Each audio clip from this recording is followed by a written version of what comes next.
नमस्कार, मैं शैलेश एक बार फिर से स्वागत करता हूं आप सबका हमारे चैनल। दोस्तों, इस वीडियो में मैं अपने ऊपर लगाए हुए काफी सारे सवालों का जवाब लेकर के आया हूं। स्पेशली ये कि मैं अपना next money review video YouTube से क्यों हटाया, क्यों मैं अपना स्टैंड नेक्स्ट मनी को लेकर के बदला। बातों से परे आज मैं आपके लिए वो सारे फैक्ट्स लेकर के आया हूं जिसके बाद आप नेक्स्ट मनी रिव्यूअर्स की बातों को सोचने से पहले कई बार सोचेंगे। बने रहिए इस वीडियो में अंत तक, स्किप नहीं कीजिएगा। आपके लिए बहुत अमेजिंग इन्फॉर्मेशन पॉइंट्स को उठाने वाला हूं जो खुद ही मैं अपनी वीडियो में उठाया था। Youngest CMD of India mister Abhishek Kumar Burman, इस बात में कितनी सच्चाई है, क्यों ये बातें निकल करके आई थी। दोस्तों, youngest CMD of India mister Abhishek Kumar Burman को उत्तराखंड के किसी एक्स मिनिस्टर ने किसी प्रोग्राम में बोली थी। और होता क्या है, जब कोई भी बड़ी पर्सनालिटी आपके लिए कोई ऐसी स्टेटमेंट देते हैं तो सबसे पहले आप क्या करते हो, अपने सोशल मीडिया प्रोफाइल पर जाकर के उस लाइन को ऐड करोगे, अपना प्रोफाइल अपडेट करोगे। उन्होंने भी वैसे ही किया। गूगल का जो एल्गोरिथम है उसके मुताबिक जब कोई भी चीज किसी वेबसाइट पर अपडेट होती है और उस इंफॉर्मेशन को बार बार लोग सर्च करते हैं तो वो इंफॉर्मेशन वहां से निकाल करके आपको दिखा देगी। इसमें ना तो कोई गूगल की गलती है, ना तो नेक्स्ट मनी के सीएमडी की गलती है कि उन्होंने ऐसा क्यों लिखा। और कायदे से देखी जाए तो किसी कंपनी का सीएमडी यंगेस्ट है या ओल्डेस्ट, इस बात से कंपनी के प्रोफाइल पर कोई असर नहीं पड़ता है। उसके इकोनॉमिकल स्टेटस पर कंपनी का कोई इसका असर नहीं पड़ता है। अब मैं सीएमडी से फोन पर हुई बात, मेरी डायरेक्ट बात हुई थी उनसे और उनमें उन्होंने अपनी लाइफ के बारे में कई सारे फैक्ट्स शेयर किए थे हमसे। हालांकि वो इस ऑडियो को रिकॉर्ड करने के लिए मना किए थे, इसलिए हमने उसको रिकॉर्ड तो नहीं किया, लेकिन उन बातों को मैं आज आपके सामने बताना चाहूंगा। वो बाई बॉर्न बिहार के गया जिले से रांची में वो पले बढ़े, लेकिन उसके बाद या हायर एजुकेशन के लिए जब वो पूना आए तो स्टूडेंट लाइफ में ही वो मल्टी लेवल मार्केटिंग के कॉन्सेप्ट में शामिल हो गए थे। ड्यूसॉफ्ट कंपनी को ज्वाइन किए। उसके बाद फिर वो प्रोडक्ट बेस्ड मार्केट की तरफ आगे बढ़े, आरएमपी कंपनी में काम किए। आरएमपी जो कि आज के डेट पर एमआई लाइफ स्टाइल के नाम से चल रही है।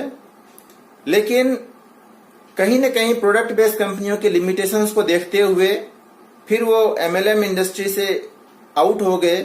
उसके बाद वो अपना बिजनेस स्टार्ट किए, अपना घर कंस्ट्रक्शंस लिमिटेड, और उसके बाद फिर दूसरा कंपनी बनाए नेक्स्ट जेन इंफ्रास्ट्रक्चर लिमिटेड करके। ये दोनों ही कंपनियां एमएलएम से दूर ट्रेडिशनल मार्केटिंग की बिजनेस थी। अपना घर कंस्ट्रक्शन लिमिटेड कंपनी जो थी, ये पुणे के कोई बहुत बड़े जमींदार थे, उनके साथ इनकी पार्टनरशिप के तहत इस बिजनेस की शुरुआत हुई थी।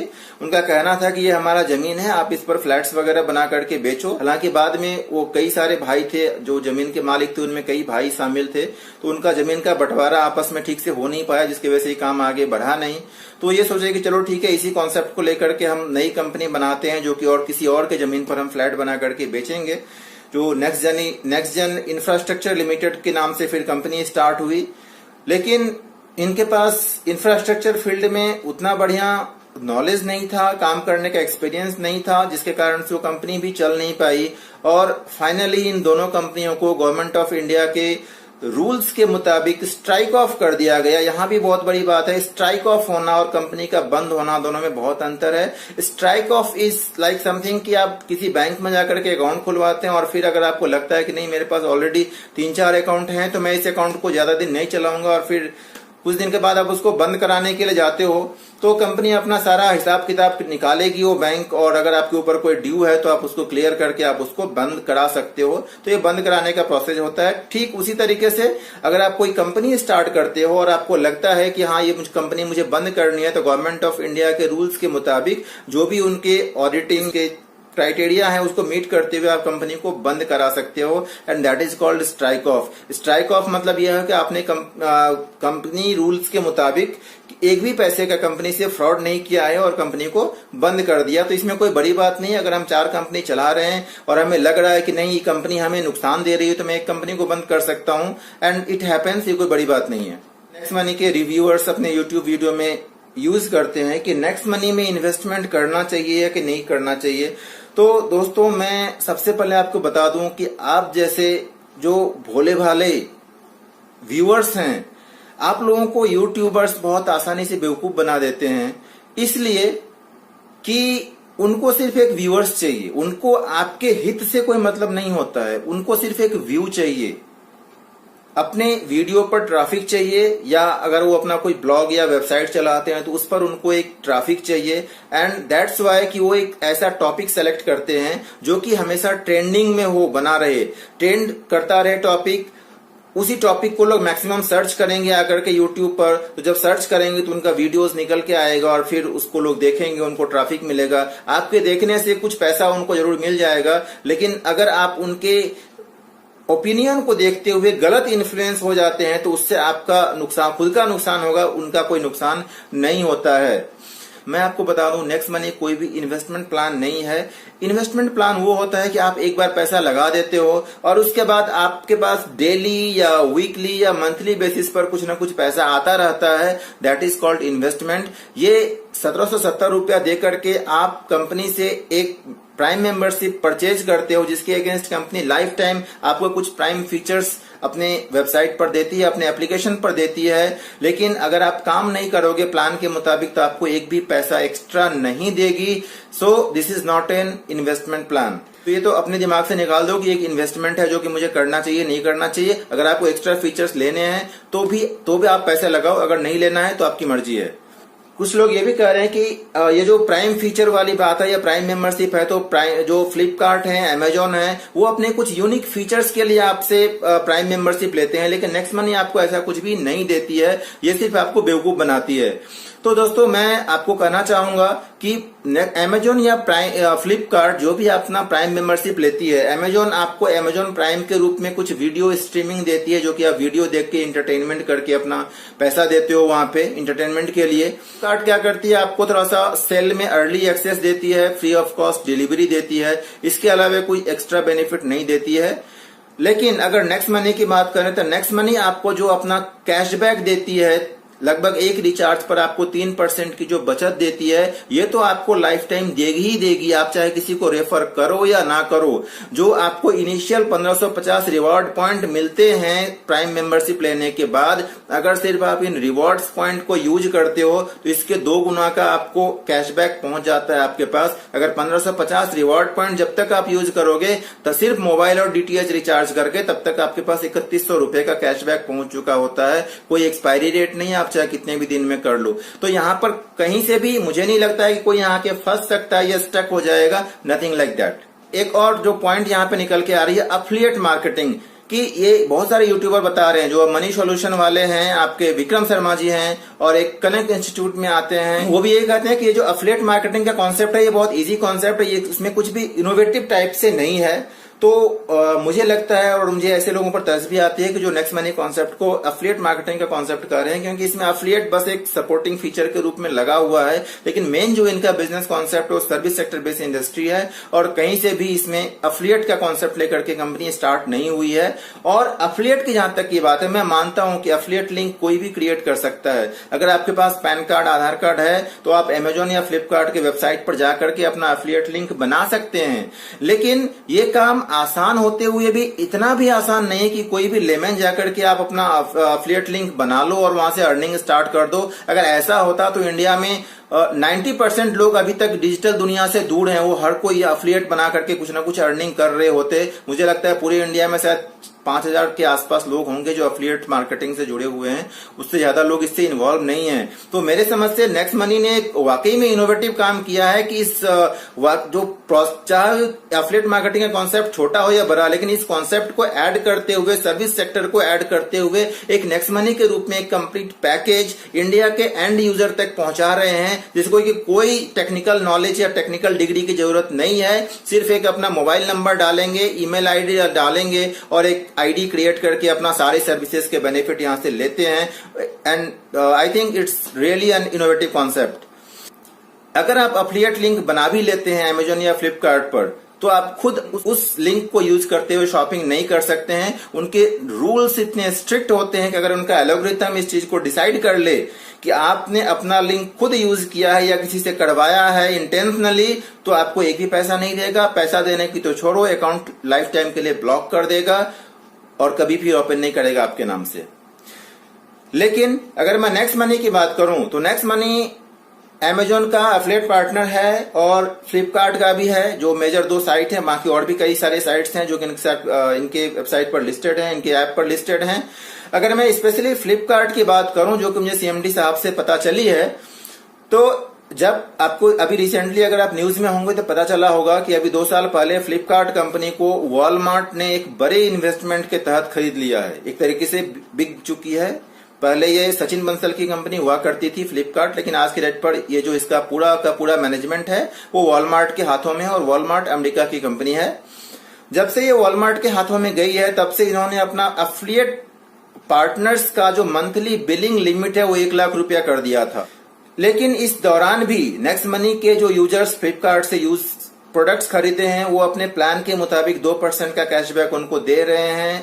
उसका 0.5% जो है ऊपर के लेवल में भी बांटे हैं, यानी कि 2.5% का वो दे ही रहे हैं, चाहे उनमें उनको अपनी तरफ से पैसा लगाना पड़े, लेकिन फिर भी वो प्लान के मुताबिक लोगों को पैसा बांट रहे हैं।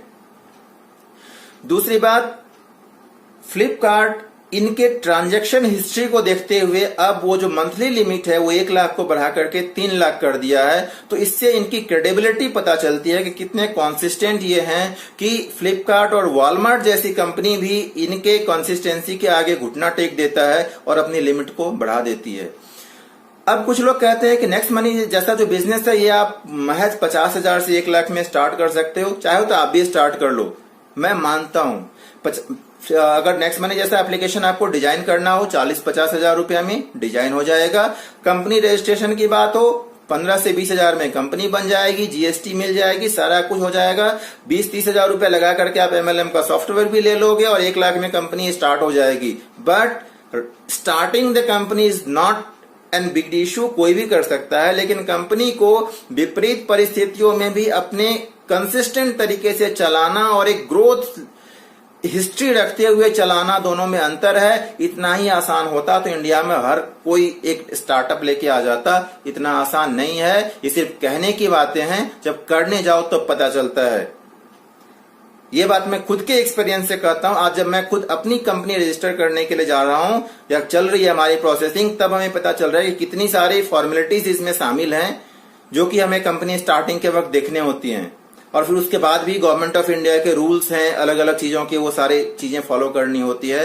तो कोई स्टार्टअप आप लेके आओ तब समझ में आती हैं चीजें। किसी पर उंगली उठाना या कीचड़ उछालना, इट्स वेरी सिंपल। अब मैं आपको नेक्स्ट मनी के कुछ फ्यूचर प्लानिंग के बारे में बताना चाहूंगा। नेक्स्ट मनी जो अगले कुछ महीनों में लेकर के आने वाली, सबसे पहले तो बीबीपीएस सर्विस जो भारत बिल पेमेंट सर्विस है वो लेकर के आने वाली है। और उसके बाद जो नेक्स्ट मनी के प्राइम यूजर्स नहीं भी हैं वो भी यहां से अपना बिल पेमेंट कर सकते हैं, अपना रिचार्ज के सर्विसेज ले सकते हैं, वो सबके लिए ओपन हो जाएगा।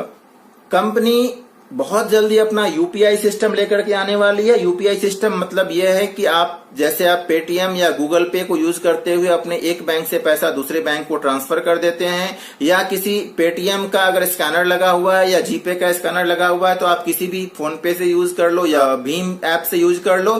तो ठीक उसी तरीके से अगर कहीं नेक्स्ट मनी का यूपीआई सिस्टम से ऐड होने के बाद अगर उसका कहीं स्कैनर लगा हुआ है तो आप किसी भी कंपनी के पेमेंट गेटवे से अपना पेमेंट कर सकते हो। या अगर भीम का ही कहीं एपीआई लगा हुआ है या किसी और जीपे का लगा हुआ है, आप अपने नेक्स्ट मनी के क्यूआर कोड से उसको पेमेंट कर सकते हो डायरेक्ट यूपीआई से अपने अकाउंट को लिंक करते हुए। तो ये बिल्कुल कॉमन सर्विस हो जाएगा, बाकी कंपनियों की तरह ओपन हो जाएगा। इसके अलावा नेक्स्ट मनी अपना एक बहुत ही जबरदस्त सा कॉन्सेप्ट और लेकर के आ रही है, जो है हॉलीडे पैकेज सेलिंग का। ये इनका वेबसाइट भी इसके लिए तैयार हो चुका है, अभी बैकएंड में काम इस पे जारी है। 1 या 2 महीने के अंदर ये भी सर्विस स्टार्ट हो जाएगा। अगर आप कोई हॉलीडे पैकेज इनके साथ टाई अप होकर के बेचना चाहते हैं, बेच सकते हैं, वहां से भी आप अच्छा खासा इनकम ले सकते हैं। Before concluding, I just want to tell you that किसी भी रिव्यू वीडियो को पत्थर की लकीर मानने से पहले आप एक बार अपने दिमाग से एक बार सोचिएगा जरूर कि जो फैक्ट्स आपको कोई बता रहा है उस फैक्ट्स में कितनी सच्चाई है, या जो इंसान वो रिव्यू कर रहा है उसकी क्रेडिबिलिटी क्या है, वो खुद अपने लाइफ में क्या कर रहा है, किस लेवल पे है, कितना सक्सेस है, तभी उसकी बात को माने या फॉलो करें। ब्लाइंडली किसी को फॉलो ना करें, क्योंकि आपके भोलेपन को यूज करते हुए वो अपने वीडियो पर, अपने ब्लॉग पर, अपने वेबसाइट पर ट्रैफिक लेके जाता है। आपको कुछ नहीं मिलेगा, अपना बीच में वो लिंक भी डालेंगे, उस लिंक को यूज करते हुए अगर आप कुछ परचेज करते हैं तो वो पैसा भी वहां से कमाएंगे, वीडियो से भी एड पे पैसा कमाएंगे, मल्टीपल वेज से आपको यूज करके वो पैसा कमाते हैं। आप बस ये समझ लीजिए कि जो इंसान YouTube पर बैठ के रिव्यू दे रहा है ना, वो आपका हित ना भी हो, लेकिन वो इंसान आपका हित जरूर चाहता है जो इस कॉन्सेप्ट को लेकर के आपके पास गया हुआ है। तो आप उनके बातों पर भरोसा करो, प्लान को समझो। प्लान में अगर कोई डाउट है तो आप उनके सीनियर से बात करो, उनके सीनियर से भी बात करो, लेकिन आप उनकी बातों को न मानते हुए YouTube पर आकर के एक सेकंड ओपिनियन लेने की कोशिश करते हो। ओपिनियन लेने में कोई बुराई नहीं है, लेकिन ओपिनियन लेने के बाद उन जो फैक्ट्स आपको बताए जाते हैं उसको एक बार क्रॉस चेक जरूर करो। Thank you. इन्हीं बातों के साथ मैं अपनी बातों को खत्म करता हूं। मिलते हैं फिर अगली वीडियो में किसी और टॉपिक के साथ। तब तक के लिए नमस्कार।